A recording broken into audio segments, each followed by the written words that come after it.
The bottom six is still on. 76ers tip-off tonight against OKC at 8 p.m. Let's break it all down right here on Locked On 76ers.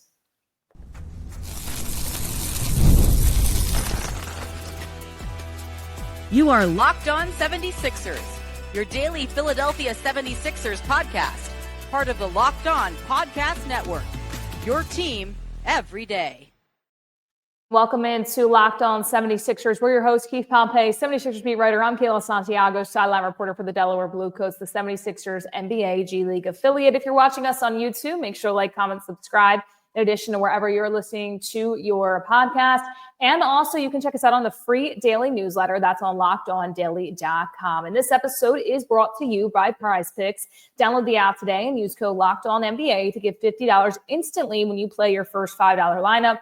Prize Picks, run your game. So the current state of the 76ers right now, Keith, you look at that Eastern Conference, 23-45.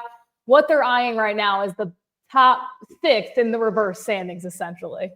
Yeah, that right now I would say the state of the 76ers is getting guys in here, getting a good hard look at them, evaluating players and see what they can do. Like, you're basically, you want to lose. That's what they're doing because, like you said, they're tied for the fifth worst record in the league. But at the same time, I'm looking at guys like, O'Shea Brissett. I'm looking at other Jared Butler, like guys like that. To me, all they're doing is getting these guys in, seeing if they can help them, basically down the road, because that's all this season is about. And also another thing is, Nick Nurse said he's trying to help these guys get better, and giving them tape to showcase just in case, they don't make it with the Sixers, that hopefully they can fit with another team. But in regards to wins and losses, losses are encouraged right about now. That's the state of the 76ers.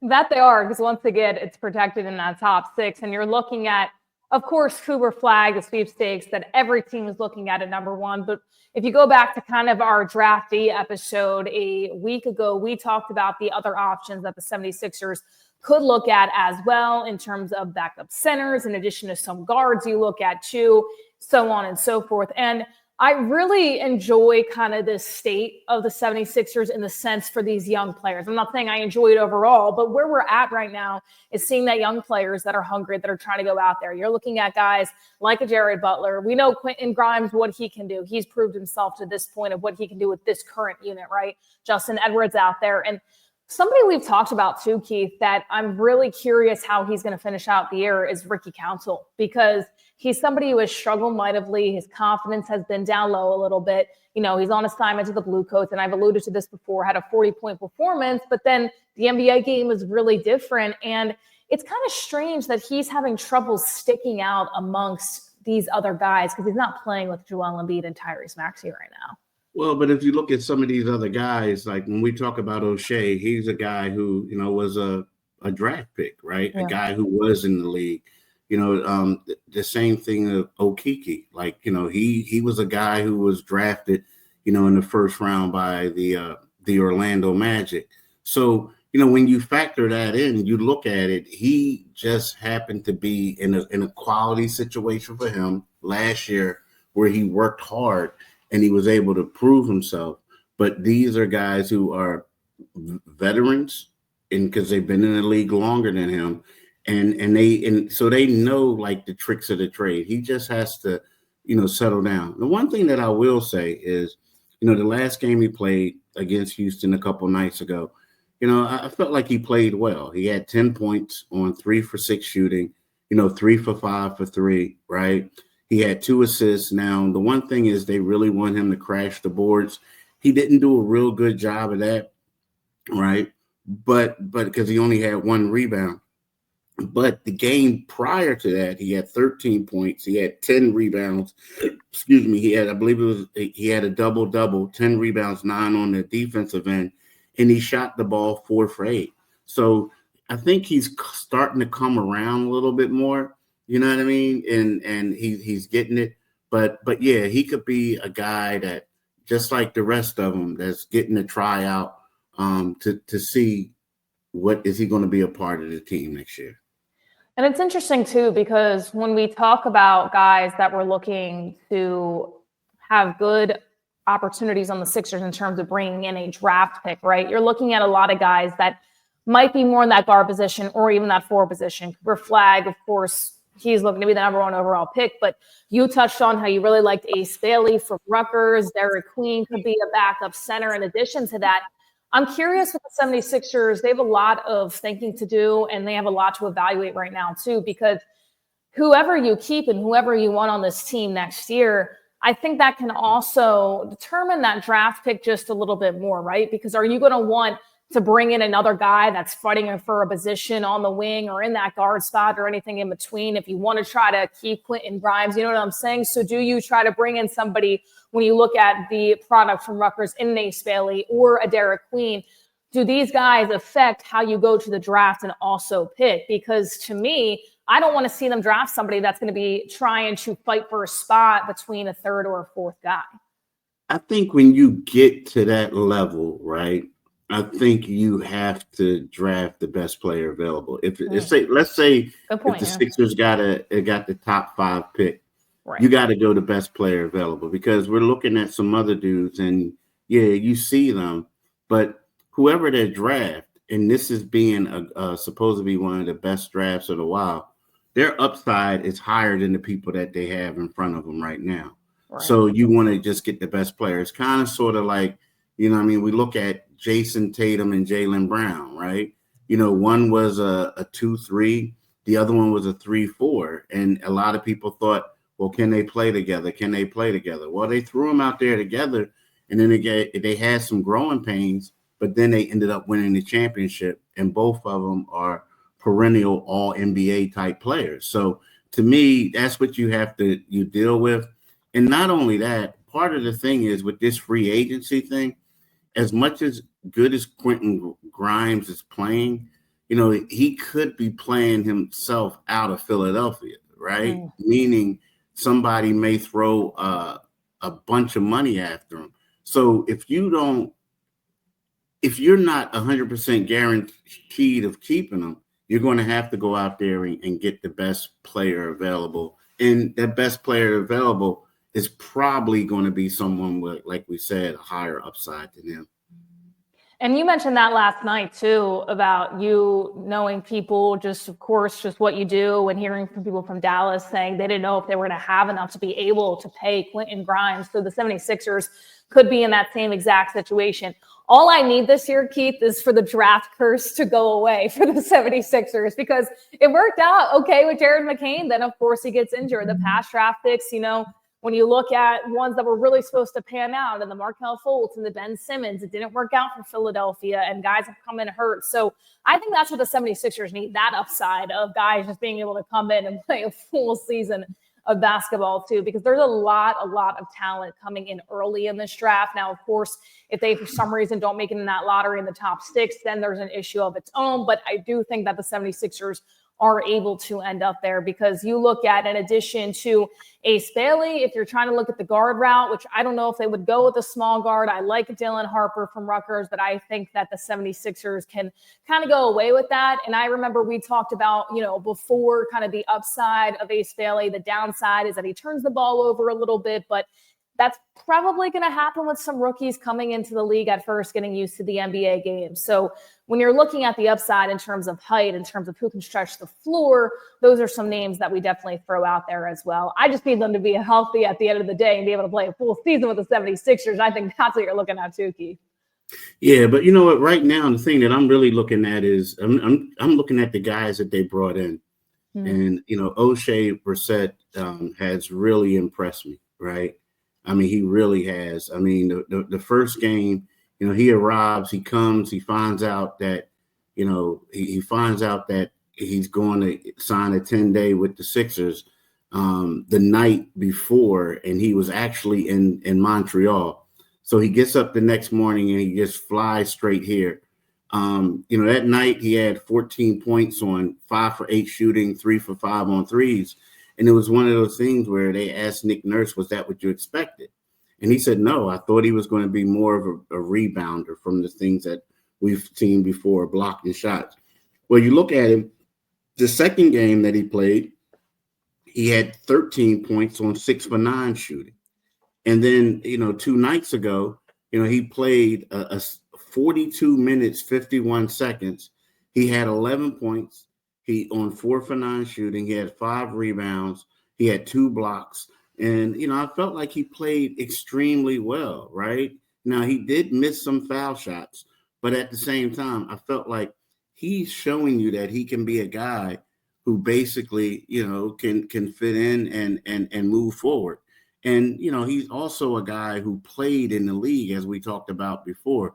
He was with the Boston Celtics. He was with the Toronto Raptors. He was with the Indiana Pacers. Now, is he a star, or is he like, just a guy? You can say he's a guy, right? But at the same time, right now, he looks like he's playing himself into a contract, whether it's with the Sixers or somebody else. And he's really impressed me a lot. I think the Sixers need more guys, quote unquote, too, because we saw what happened this year when you bring in a bunch of vets trying to pay out these, big salaries. You kind of lose anything if one of those guys goes down, too. So it's going to be, once again, an interesting time for the 76ers to analyze these guys, see how they're playing. And there's still time left for them to be able to do so. We'll keep talking about the current state of the 76ers, a little bit about this OKC game and more when we come back right here on Locked On 76ers. But first, we have to tell you about Prize Picks. Basketball season is heating up, and there's no better way to get in on the action than with Prize Picks, the best place for daily fantasy sports. With Prize Picks, you just pick more or less on at least 2 player projections for a shot to win up to 1,000 times your cash. It's easy to use, available in over 30 states, and lets you mix and match projections across different sports. Building lineups. This week, I'm selecting Luka Doncic in addition to Jason Tatum for more than 8 rebounds for Tatum. Quick and easy. Prize Picks makes it simple. You can set up your lineup in less than 60 seconds and stay engaged all game long. Fast payouts. When you win, your money hits your account in as little as 15 minutes, no waiting around. Taco Tuesday deals every Tuesday. Prize Picks discounts select player projections up to 25%, giving even more value to your lineup. Download the app today and use code LOCKEDONNBA to get $50 instantly after you play your first $5 lineup. That's code LOCKEDONNBA for $50 instantly after you play your first $5 lineup. Prize Picks, make sure you run your game. And when it comes to grocery shopping and meal planning, I've had this ongoing problem. I just don't have the time between work, life, and trying to eat healthier. I was constantly feeling stressed out. I'd go to the grocery store, buy things I didn't need, and then end up with no time to actually cook. And sticking to my goals, that was a struggle too. But everything changed when I discovered Hungry Root. Honestly, it's been a game changer. It's the easiest way to eat healthy without all the stress with Hungry Root.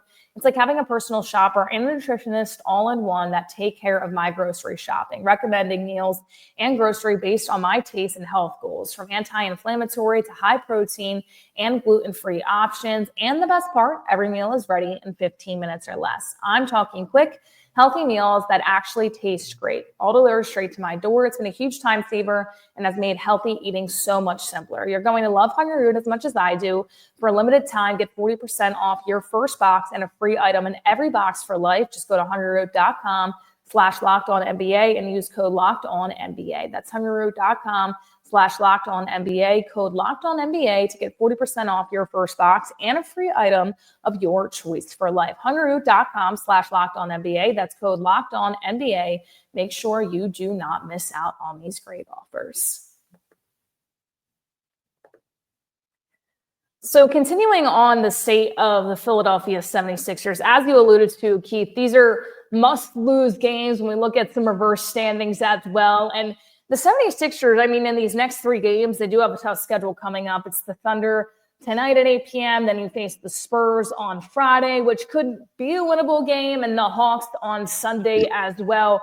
Do you have any worry that the 76ers, this young squad trying to prove themselves, is going to win too much? And I know it's tough to kind of look ahead on that, but at the same time, last night was a good example of them competing, them being exciting, but them losing in the end. And I know some people are worried about how good Quentin Grimes is playing right now, and maybe a little too worried that it could hurt their pick going into the NBA draft.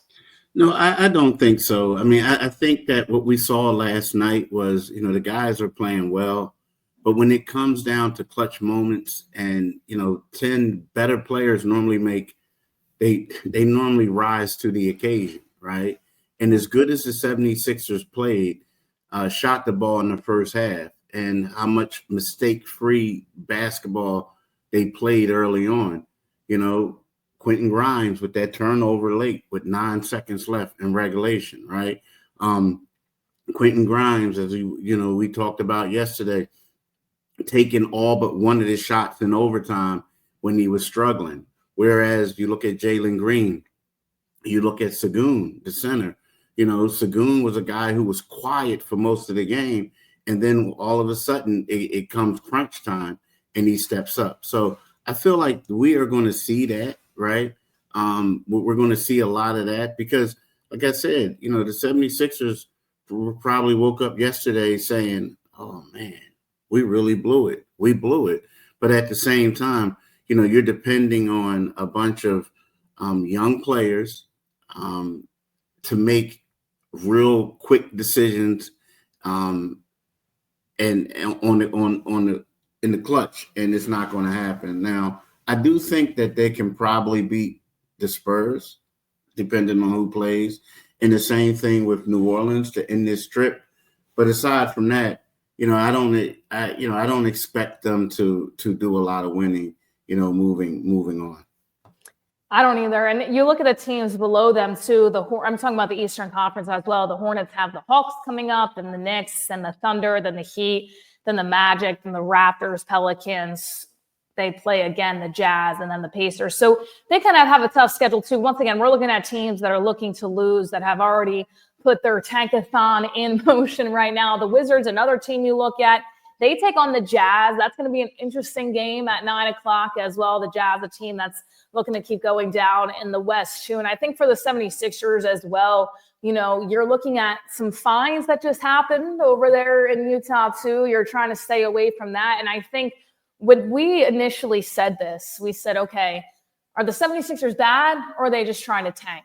It was a mix of both, right? They were a bad team that eventually alluded to them and pushed them to tank because they're trying to make sure that they get in that top 6. But at this point in time, this is a team that's going to show that they can compete. They can go out there. They can be exciting. Now, I don't know about OKC. I think that might be a little bit far-fetched for the Philadelphia 76ers young squad. But in the end, they're just not going to be good enough to tie it in and win at the end of the game. And that's kind of the best of both worlds. If you're Nick Nurse, you're saying, okay, I get to see these guys play at the highest level because they're trying to prove a point. But for the organization, they're also not winning some of these games. So it kind of works out for Philadelphia in that standpoint. Yeah, in regards to the investigation point, and I get it, a lot of people are saying stuff, but the one thing we do know is that you do know that Joel Embiid has a legitimate, injury. We've right. seen, right? You do know that Paul George has been struggling all season, right? So, I mean, of these teams, they're just resting players and they're saying, oh, he has this, he has that.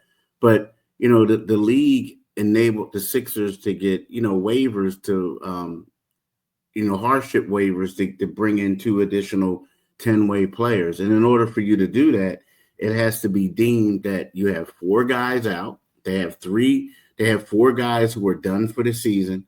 And you also have to have 4 guys where they are not going to be able to play for like at least 2 weeks. So I think their situation is a little different. Now, granted, I get it. Andre Drummond, right? 1 minute is an illness, but he's sitting on the bench. Then the next minute is his foot.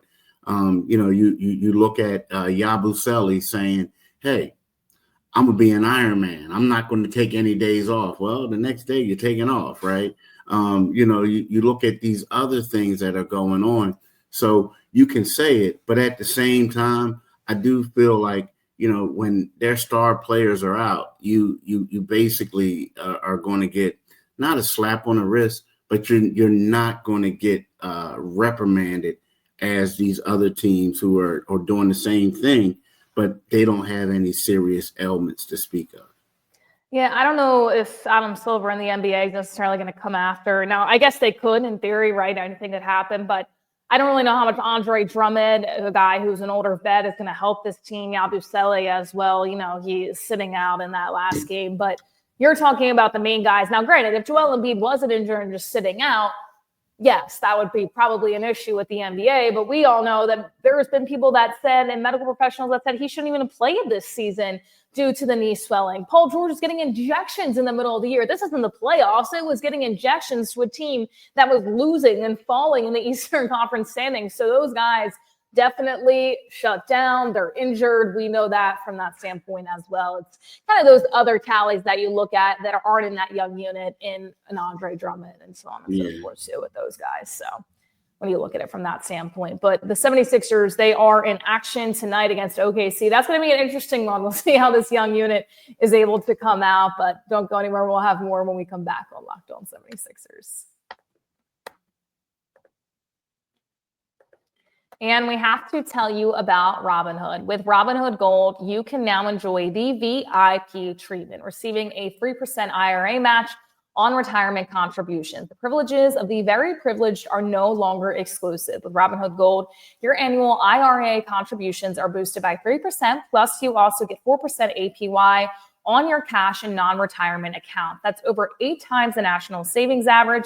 The perks of the high net worth are now available for any net worth. New gold standard is here with Robinhood Gold. To receive 3% boost on annual IRA contributions, sign up at Robinhood.com/gold. Investing involves risk, rates subject to change. 3% match requires Robinhood Gold at $5 a month for 1 year from first match. Must keep funds in IRA for 5 years. Go to Robinhood.com/boost. Over 8 times the national average savings.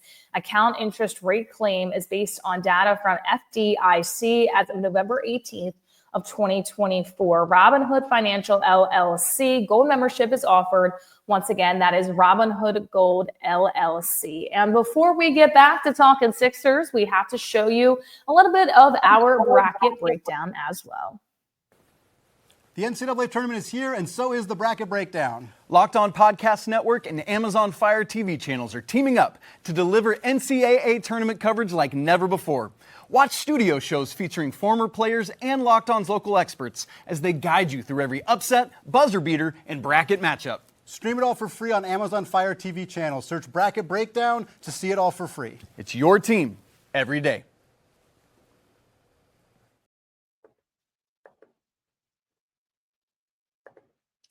The 76ers, they get ready for OKC tonight at 8 p.m. Interesting, the bracket talk too. I right now just have Duke going all the way in addition to just having Cooper Flag on there for college basketball. So let us know in the comments what you think about the Amazon bracket breakdown as well. And you can let us know who you think will come out on top in college basketball. But back to the 76ers here. So the one thing that I think that I look for is some guys that can have big games / big performances in this OKC game, because we know what Quentin Grimes can do. We've seen really good flashes from Justin Edwards. I would like to see a continuation of Ricky Council doing a little bit more consistency on the boards and the point scoring as well. I liked what I saw from Jalen Hood-Schifino the other night from the 76ers. I didn't love that he took the last shot when Justin Edwards was open at the right wing, but at the end of the day, that doesn't matter from that standpoint. A loss is a loss in overtime. But Keith, who are some guys that you think will continue to try to, I guess, impress Nick Nurse at this point in time? Because that's really what they're looking to do, or the organization, the NBA as a whole. Because we know what Quentin Grimes can do. We know what Justin Edwards. But I know you like Brissett. I really am high on Jalen Hood-Schifino. I was excited when they were able to get him on that two-way. I mean, I think all of them are going to, they all have to try to impress Nick Nurse at this particular stage. I mean, I do. The guy like, Hood-Schifino is a good player. And I really didn't have a problem with him taking that shot. The only reason why is he was making more shots than Justin Edwards was at that game. Like, he was busting their tail like Hood-Schifino was. And also, I hate to say it, top of the food chain. Like, this is a guy who played with the Lakers last year. You know what I mean? He's a guy that was injured.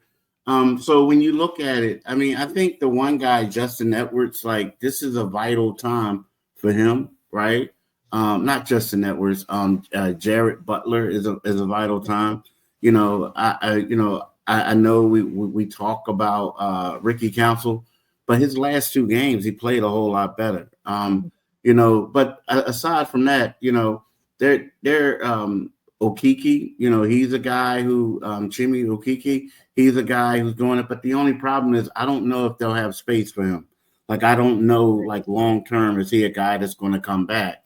You know, so it's weird. Like I mean, unfortunately, a lot of these guys that are injured right now, some of them aren't going to be back next year. A lot of them aren't going to be back next year. Like I mean, Eric Gordon probably will because he has a player option. But for the most part, it's free game. Like these young dudes, go out there and show what you can do. Show what you can do. Absolutely. Once again, the 76ers in action tonight at 8 o'clock. They're looking at, we keep saying the reverse standings, but that's really what they're looking at right now. If the state of the 76ers one more time for those kind of trying to figure out where they're at in the Eastern Conference. So the Wizards are dead last. Looks like they're going to stay there. Then it's the Hornets. Then it's the 76ers in 13th place in the Eastern Conference with 23 wins. In addition to the Western Conference, on the other side, it's the Jazz and the Pelicans. The Spurs have 28. So the 76ers in that 5th spot right now, tied with the Brooklyn Nets. So we'll see what ends up happening. The Raptors in 11th, they have 24 wins. So a lot can shake up in these next few games, but we're definitely going to look to see these younger guys show up and show out as they did against the Rockets. And as Keith said a few nights ago, one of the best overall performances we saw from the 76ers young squad. In addition, overall, just this season as well. So we'll see how they perform against OKC. We'll be able to catch you guys after the game right here on Locked On 76ers with our reaction and see how it plays out. Thank you guys all so much